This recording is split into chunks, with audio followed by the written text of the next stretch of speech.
dhaxaysa laba baar waxaan deegaanka Soomaalida gobolka degmada muxuu ahaa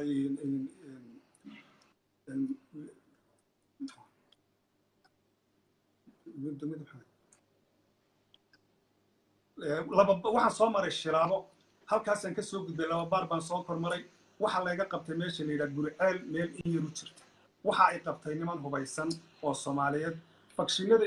dadka maamulada deegaanka maamulaya beeray ma inay loo sheegin oo ma inay oranin annagu qoladaas aan jiribkaasaan laakiin Rusuna inay ahaayeen baan sidaan u arkay bay noola muuqdeen iyagana soo qabtay waxayna soo gudbiyeen dib intay noo soo celiyeen bay xuduudda naga soo gudbiyeen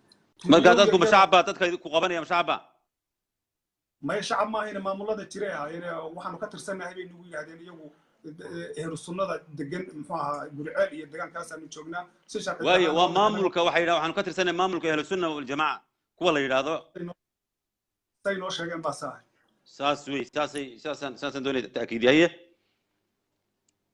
kadib xuduuday dib nooga gudbiyeen waxay la hadleen niman Maleesiyaan oo deganaa laba baar Maleesiyaankii joogay baa noo yimid iyagoo baabuur wata halkaas la isku kaana xiray dib baan waana la qaaday laba baar baan la geeyay laba baar baan lagu wareejiyay niman new booliskii baan sii qaaday iyaga jeelkii la geeyay halkaas laga dhaadhiyay way imisa qofada haydeen waxaan afar qof baan waayahay ugu dambaysa saan kuu sheegay waxaan doonaynaa inaad bal halkan fariintaada ugu dambaysa aad jeceshahay inaad muxuu dad badan oo ku daawanaya oo Soomaaliyeed ayaa jira maxaad jeceshahay in halkan aad ka gudbisid Maxamed walaal mahadsan tahay waxaan rabaa horta ummadda Soomaaliyeed dhammaanteed inaan salaan aan u diro waxaan ku faraxsanahay maanta inaan hawada ku soo noqday anigoo muddo dheer suulsana oo marna jeel ku jiray oo dadkii aakhiro ahaa oo aakhiro xataa maanaan gaadhin aakhiro abaal baaban ku qabnay meel aakhiriya adduunka u dhaxaysa muddo dheer aan ku jiray inaan dadkii Soomaaliyeed iyo saaxiibadii iyo ehelkii ay maanta caawa ay daawanayaan inaan noolahay oo nabadahay arrinta waan ku faraxsanahay waxaan ku faraxsanahay oo kale inaan ra'yigayga ka dhigto ummadda Soomaaliyeed waxaan oran lahaa muddo dheer baa waxa idin daashaday maamulada fadhiida oo iyagu isdaba guraya ummadoodana aan nacfu lahayn oo fadhiida waxaan la moodaa sida aan anaguba nahayna deegaanka halkan Soomaaliyeed anagu ka mid ka nahay sida waxa anagu nagu dhacay waxa ka sokeeya baynu ku dhacayo maamulo istirtiray oo ma taqaan aan midaysnayn baa muddo dheer idin soo haystay maanta laakiin waxa dawlad baa jirta dawladda hadda taageertaan wax weyn baa idin qabsay waxa ay tahay xilligii waxaad gaadheen aqoon-yahanku uu talin lahaa waxaynu u baahanahay waxaad u baahan tihiin aynu wada baahanahay anagu Soomaali baan nahay walow aan qaybta Itoobiya ka tirsanahay haddana isku mid baynu nahay dad Soomaaliyeed waxa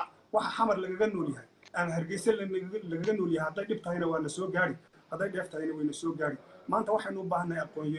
aqoon-yahano aqoontooda ummadooda ugu shaqeeya waxaynu u baahanahay dad waayo araga oo way aragtinimadoodii wixii hore dhacay iyo waxa maanta jooga inta isku beesgareeyaan aqoon waayo aragtinimadooda dadkooda uga faa'iideeya waxaynu u baahanahay maanta dad tayo hogaamineed oo waxa weeyaan dadkooda jidka xaq ah ee shalayna lumay intay fahmaan maanta wadada xaq ah ku hagaya waxaynu maanta aynu u baahanahay dad tayo hogaamineed oo waxa weeyaan xaq u leh inay wax hogaamiyaan dad badan oo waxa jirta gacanta ay u gashay hogaaminta ummaddu laakiin aan xaq u lahayn waxba hogaamin karin waxaynu u baahanahay dad cadaalad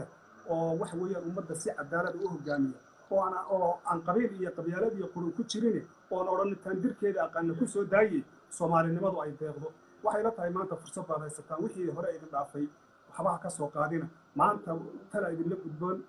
ra'yigiina iyo xooggiina iyo aqoontiina intaad mareysaan ummadii Soomaaliyeed qiyamkeedii lumay sida Soomaaliya u burburtay qiyamkeena u burburay annaga waxaana laga soo qabanayaa deegaankiina oo nalooga soo dhiibaya dadkaan isleeyeen idinkoo dad walaalahana oo ila ay ahayd shalayto wala kolkii xamar iyo Hargeysa la xoreynayay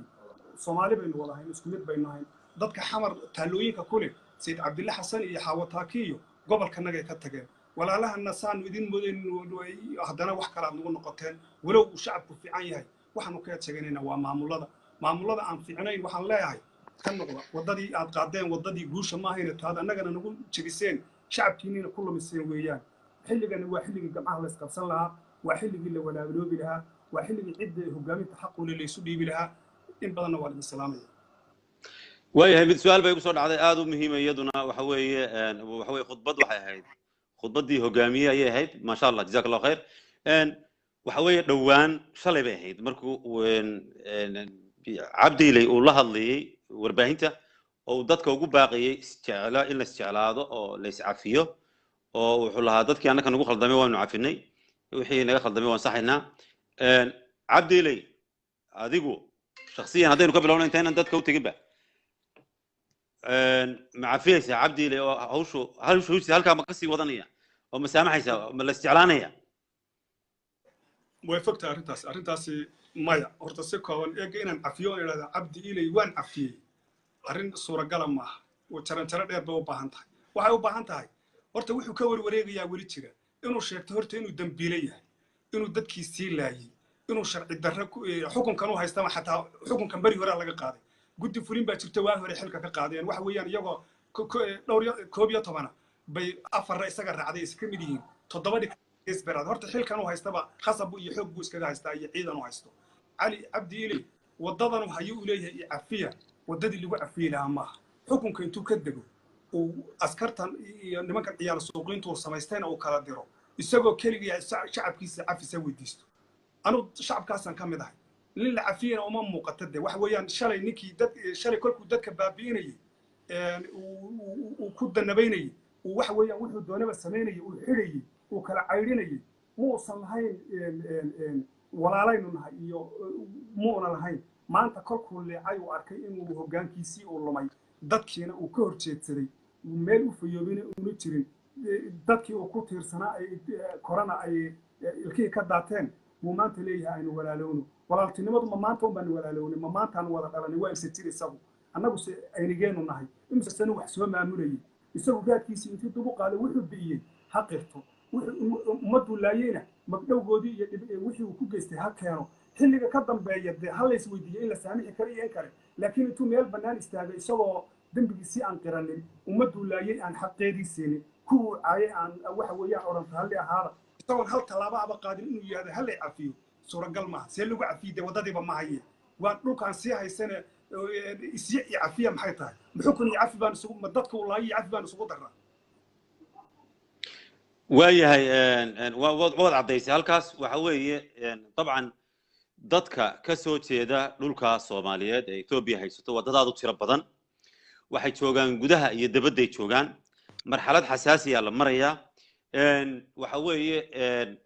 dardaaran dabcan markii hore ummadda Soomaaliyeed guud ahaan baad ula hadlaysay dadkaas si gaara maxaad faraysaa dabcan dadkaas waxay leeyihiin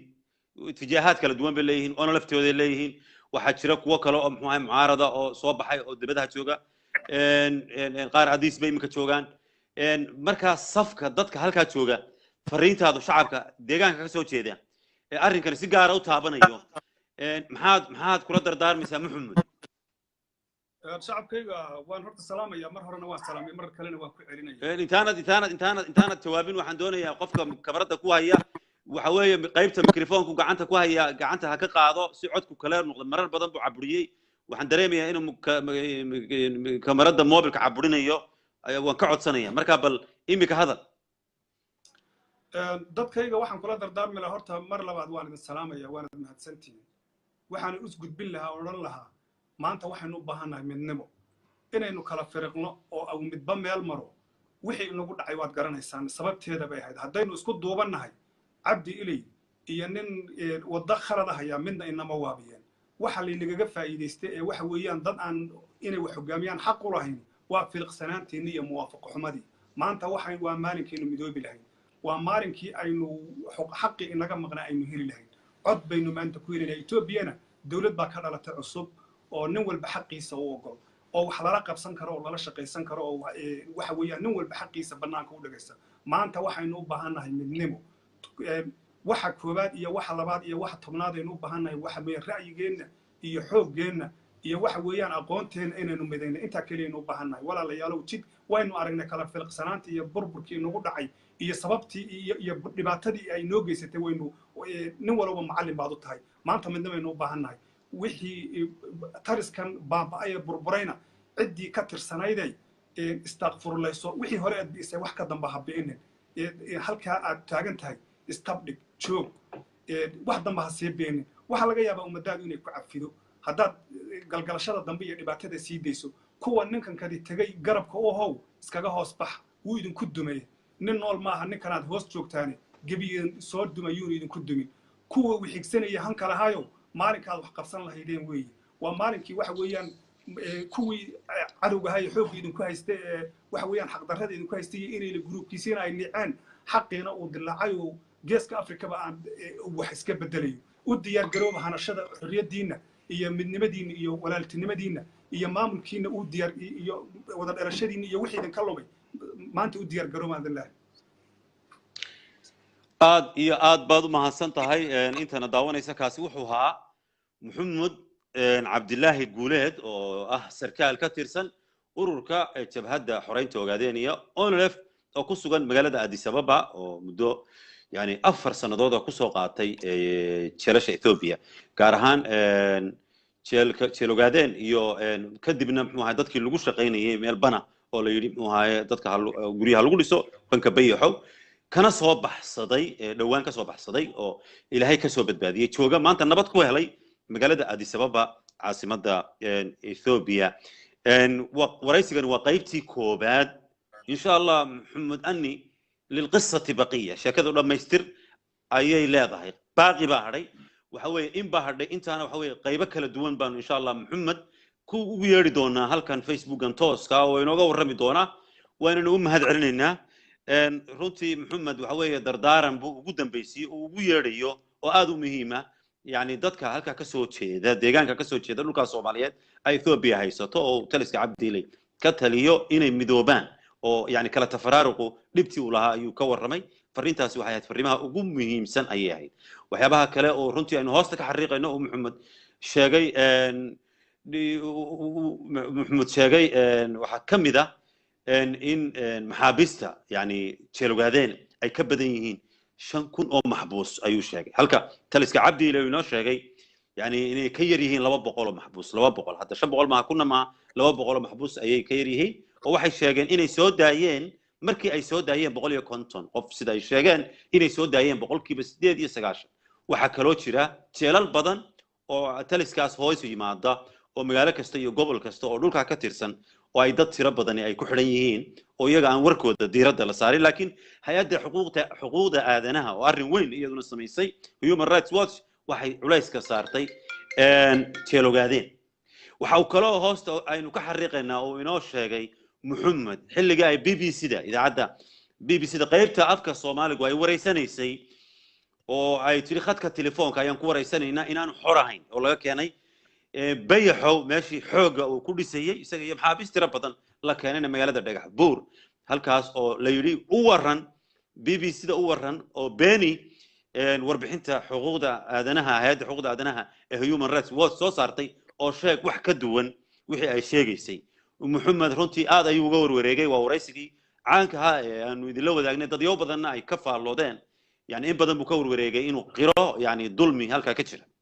آد أيوة نقوم هاد علينا محمد يعني وريسكن ونسيي وقت كانوا نسيي آد بنقوم هاد علينا إلهي وحنكبر إن اللي دي سوق دي إسقى يتضي يوم بدنا نقول لبعتي إنه خير وجو أبال مريو ورد ما سنتين تذكر معي خدك نقول شيء وحنا نقوم هاد علينا يعني ضدك برنامج كان فدوديي عاديات بمهندسين وحكميده سلطان فوزي محمد oo ku sugan isaguna Addis Ababa suldaanku waxa weeye in 12 sano ayuu ku xidhnaa jeelasha Ethiopia dhibaato soo maray runtii isagana mar baynu muxuu wareysi ka qaadaynaa sidoo kale waxa isaguna ka qayb qaatay barnaamijkan fudaynta isku xidhka Aydarus Maxamed Cabdi oo ku sugan dalka Jarmalka aad ayuu mahadsan yahay sharmaarka oo yani kamarada u haya dadka aanan xusin iyaguna ka agdhow fududeeyay oo runtii aad baan runtii iyagana uga mahad celinay waxa weeye محمد waxa weeye iyo غيرkiiba dadkii jirasha soo arkay waxa weeye waan soo gudbin doona waxa kale oo aad la socotaan oo maalmahan socda barnaamij la yiraahdo maalmihii murugada waa 5 maxbuus ama maxaabiis hore oo ka soo baxay jirasha Ethiopia oo aan ku wareystay Muqdisho oo aan ku suganahay hadda waxa weeye 2 maxbuus ayaan soo daynay kuwa kalena waxa weeye 3 baan u haray iyagana waan soo dayn doonaa محمد عبد الله قوليد محمد أني هذا يدو ما هنسنتهاي waanad mahadsantihiin intana daawanaysay asalaamu calaykum waraxmat ullahi wabarakaatu adiguna waad mudan tahay assalaamu calaykum waraxmat ullahi wabarakaatu